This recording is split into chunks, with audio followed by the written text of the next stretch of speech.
이런 일이 벌어졌어요, 이게? 네, 이게 지난달 26일에 벌어진 일인데요. 영상을 보면서 설명을 드리겠습니다. 예. 자, 이게 오전 9시인데요. 모자를 눌러 쓴 반바지 차림의 남성이 저렇게 공동현관으로 들어가는 모습입니다. 자, 지금 안으로 들어가죠. 그런데 4시간이 흐르고 저렇게 밖으로 다시 나오는데요. 그리고서는 도망치듯이 뛰어서 단지를 가로지릅니다. 어허. 이 남성이 아파트 주민도 아니고 방문객도 아니고 이 아파트와는 아무 상관이 없는 외부인이었는데요. 이 피해자인 40대 여성이 초등학생 아이를 등교시킨 다음에 집으로 돌아왔는데 예. 이 남성이 자신의 거실 안에서 있어서 마주쳤다고 합니다. 아, 그러니까 저 남성이 집 안에 있었고, 네, 40대 여성은 이제 자기 집으로 들어가는 와중이었고. 네. 들어가서 거실에서 마주쳤다고 합니다. 야, 이게 참. 자, 그 피해자분, 이 40대 여성분의 얘기 직접 한번 들어보시죠.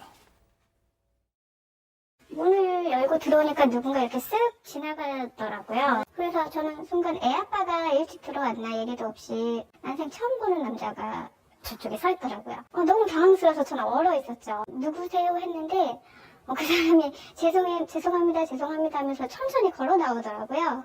그러고 도망가려던 중에 제 핸드폰도 이렇게 빼앗으려고 몸싸움도 한번 했었고. 자, 이게 백민경 기자의 단독 취재였는데, 승희 의원님. 네. 죄송합니다 하면서도 휴대폰을 뺏으려고 했어요. 아마 신고를 못하게 하려고 했겠죠. 저는 근데 이 얘기를 들으면서 좀 가슴이 철렁 내려앉았던 게, 만약에 이자가 뭔가가 그냥 욱해가지고 팍 터졌더라면 이 정도로 끝나지 않았을 수 있다. 제가 아까 그 영상을 보면서 소스라치게 놀랐던 게 저 남성이 단 한 치의 주저함도 없이 지금 그 현관문을 들어가고 난 다음에 계단에 올라갈 때도 다른 집을 찾지 않고 이 집을 직접 찾는 모습이 보여서 또 현관문을 직접 열고 들어갔다는 상황 때문에 피해자의 공포는 더욱더 심할 것 같은데요. 죄송하다는 말 자체는 핑계인 것 같고 그 사이에 휴대폰을 뺏고 방금 말씀하신 대로 신고를 막기 위해서 그런 행동을 했는 게 아닌가라는 점은 분명히 보이고 있습니다. 분명히 경찰은 어떻게 이 사람이 이 집을 찾게 됐는지, 그리고 들어가서 어떠한 행동을 했는지, 그리고 이번에 단 한 번이었는지 수차례 이런 일이 있었는지 여러 가지를 종합적으로 찾아서 절대로 이런 범죄가 다시는 일어나지 않도록 해야 한다라는 말씀드리겠습니다. 자, 그런데 이자가 도망간 자리에는 무언가가 남아 있었습니다.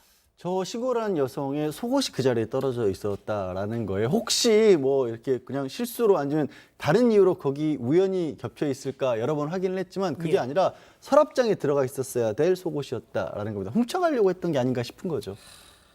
자, 그런데 말이죠. 조사를 해봤더니 더욱 충격적인 사실이 드러났습니다. 체크포인트 짚어보죠. 전날에도 왔었다. 전날에도? 아니, 그렇죠.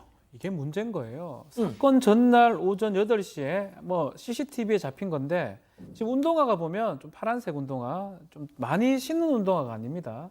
저 보면 천인가요? 같은 운동화를 신고 왔던 사람이 포착이 됩니다. 아, 예, 운동화인데 약간 푸르스름한 운동화예요. 아하. 똑같은 차림, 옷은 다르지만 운동화 아, 같습니다. 그러네요. 사실 운동화가 같을 가능성은 매우 낮거든요. 뭐 그걸 봤으면 이 사람이 동일인이 지금 2번 들어온 게 아닌가. 왜 왔느냐?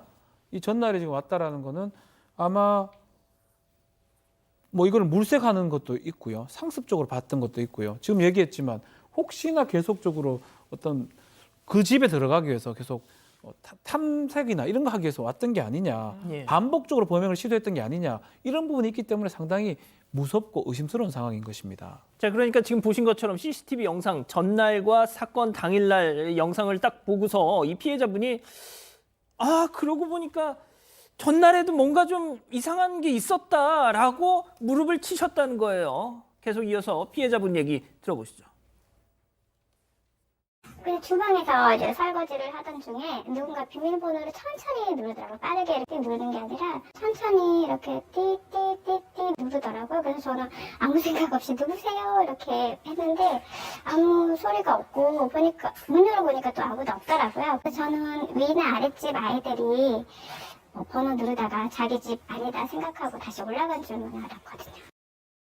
자, 정말 소름 끼치고 심각한 정말 사건이 될 수도 있었는데 자, 여기서부터가 진짜 문제인 것 같습니다. 제 생각에는.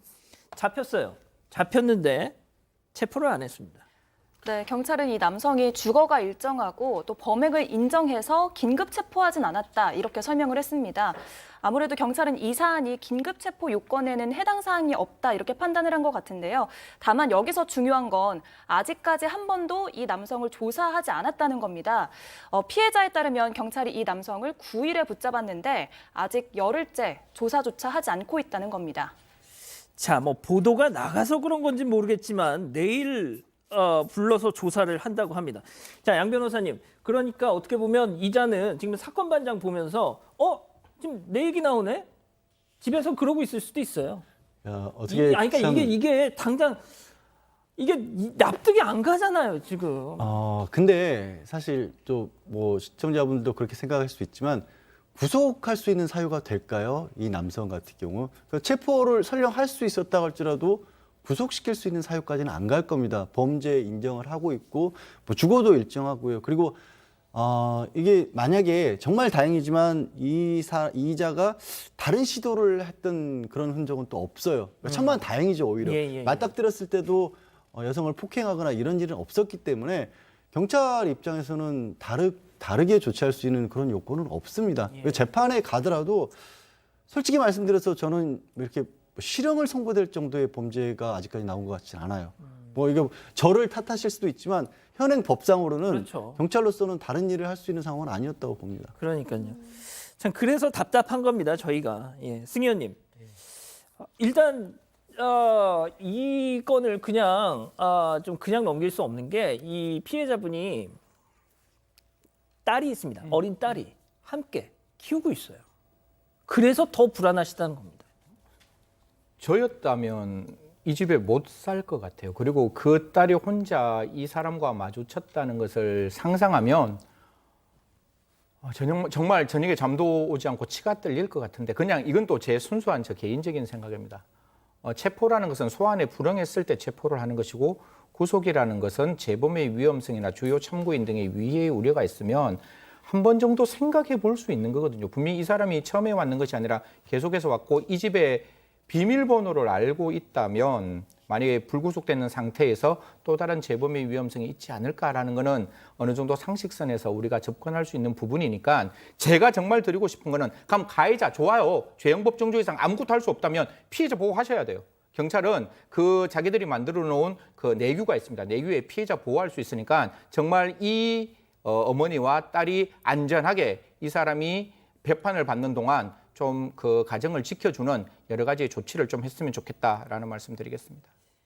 알겠습니다. 이 정도로 정리하고요. 아무 일 없어야겠고 저희도 계속 주시를 하겠습니다.